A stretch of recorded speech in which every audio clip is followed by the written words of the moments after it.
The Pennsylvania game is made possible in part by the Pennsylvania Public Television Network. The network receives funding from the Commonwealth to provide public television for all Pennsylvanians. In 1992, the Quigley Corporation of Doylestown began manufacturing a new product. By 1996, it had become so popular that retailers were having trouble keeping it on their shelves. Is Quigley Corporation the maker of A, Coldies, zinc cold lozenges, B, Nicotrol, the nicotine patch, C, Rogaine, hair replacement therapy, or D, DHEA, synthetic hormone supplements?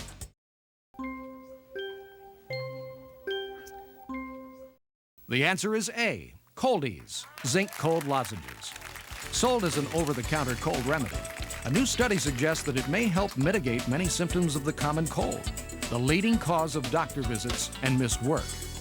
More importantly, the zinc lozenges may shorten the duration of the common cold by several days. Dr. John Godfrey, an organic chemist, developed the lozenge and holds the patent for the formulation. It's believed zinc attacks the cold virus and keeps it from multiplying.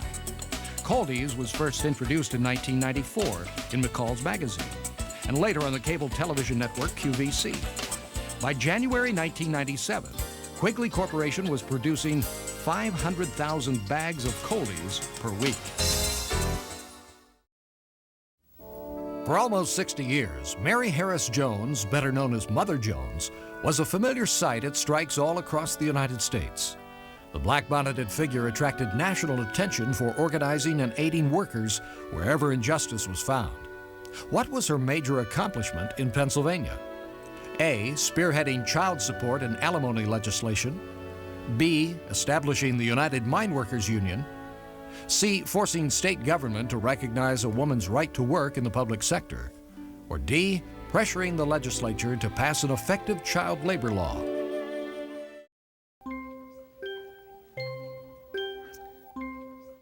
The answer is D, pressuring the legislature to pass an effective child labor law. A paid organizer for the United Mine Workers, Mother Jones could be found wherever injustice was found. Above all, she put her heart and soul into the plight of coal miners. In 1914, she aided striking coal miners in Arno, Pennsylvania.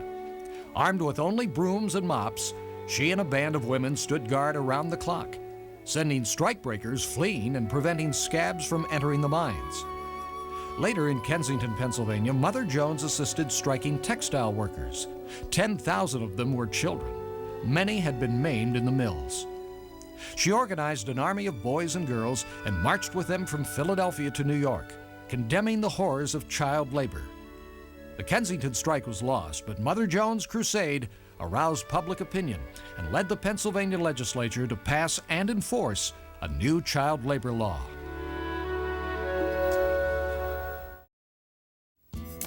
In December 1937, the Bethlehem Chamber of Commerce launched a campaign and enlisted the support of nearly 1,800 chambers of commerce nationwide in an effort to have their great city recognized as what? A, the Christmas city of the U.S. B, America's Steel City. C, the gateway to the West. Or D, the Switzerland of America.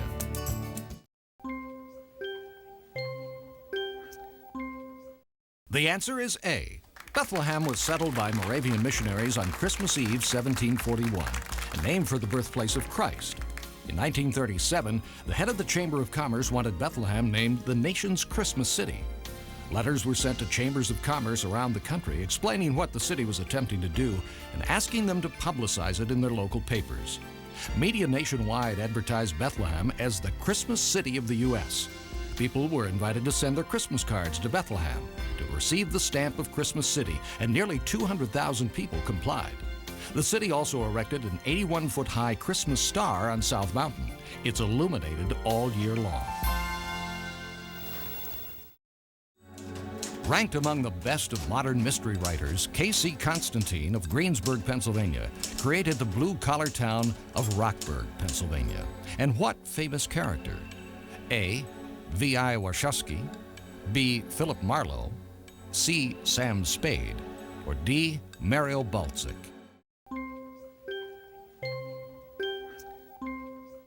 The answer is D. Mario Balsic. Casey Constantine, who's regarded as one of the finest mystery writers in America, is somewhat of a mystery himself.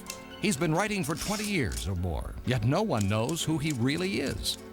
Constantine is a pseudonym for the author who has written 13 novels set in the Rust Belt town of Roxburgh, Pennsylvania, and featuring Serbo-Italian police chief Mario Balsic. The Man Who Likes Slow Tomatoes, Good Sons, and Family Values are among his best works. The son of a Russian immigrant father, Constantine grew up outside of Pittsburgh. In his youth, he dropped out of college and enlisted in the peacetime Marine Corps. After his discharge, he returned to school, majored in English, and completed the University of Iowa Writers' Workshop. Most other personal details of his life, as they say, remain a mystery. The Pennsylvania community of Hanover is recognized as the mail-order capital of the United States. Mifflinburg in Union County was nicknamed Buggytown, USA. And Breezewood, located in the southern Alleghenies, is called the town of motels. What is Kane, located in McKean County, known as? A, the black cherry capital of the world. B, the Christmas tree capital of the world. C, the mushroom capital of the world. Or D, the outlet capital of the world? The answer is A. In recognition of its central location in the largest concentration of quality black cherry timber in the world, Kane was officially proclaimed the black cherry capital of the world. Located in the rural Allegheny region of northwestern Pennsylvania, Kane is surrounded on three sides, north, south, and west, by the Allegheny National Forest, the only U.S. national forest that consistently shows a profit from its timber management practices. Fully 1/4 of the black cherry grown in the United States is found in Kane, where the trees grow larger, more densely, and of a higher quality than any other place in the world. Buyers come from as far away as Europe and the Far East, citing the black cherry from Kane as the finest in the world. Vance Packard, a longtime resident of State College and graduate of Penn State, died in 1996. A former editor of the Centre Daily Times, he later became a best-selling author. Between 1946 and 1989, he wrote 10 books, many of them focusing on a particular theme that launched him into the national limelight. Was Vance Packard A, one of the nation's first consumer watchdogs, B, father of the self-help movement, C, the first to report secret government testing and experiments, or D, a pioneer in the development of full-length books on audio tape?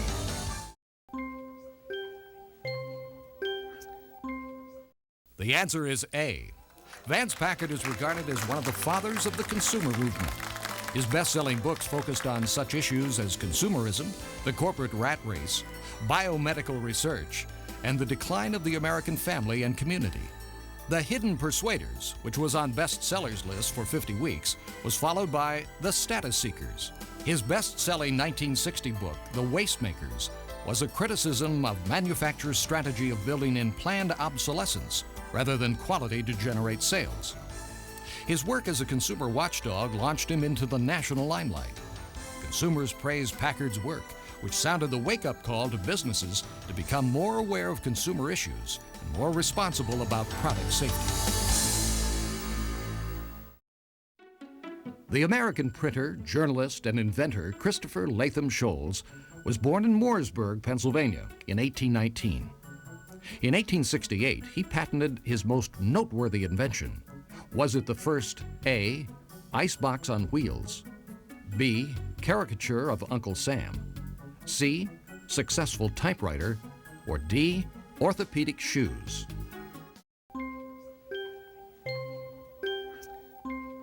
The answer is C, the first successful and practical typewriter.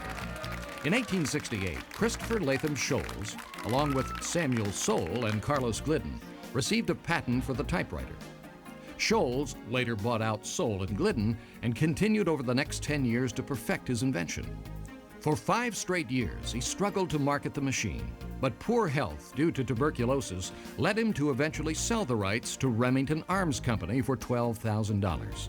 The company improved on Sholes' work and by 1873 put the machine on the market as the Remington typewriter. A copy of the program you've just seen can be purchased through Penn State Media Sales at mediasales.psu.edu or by calling 800-770-2111.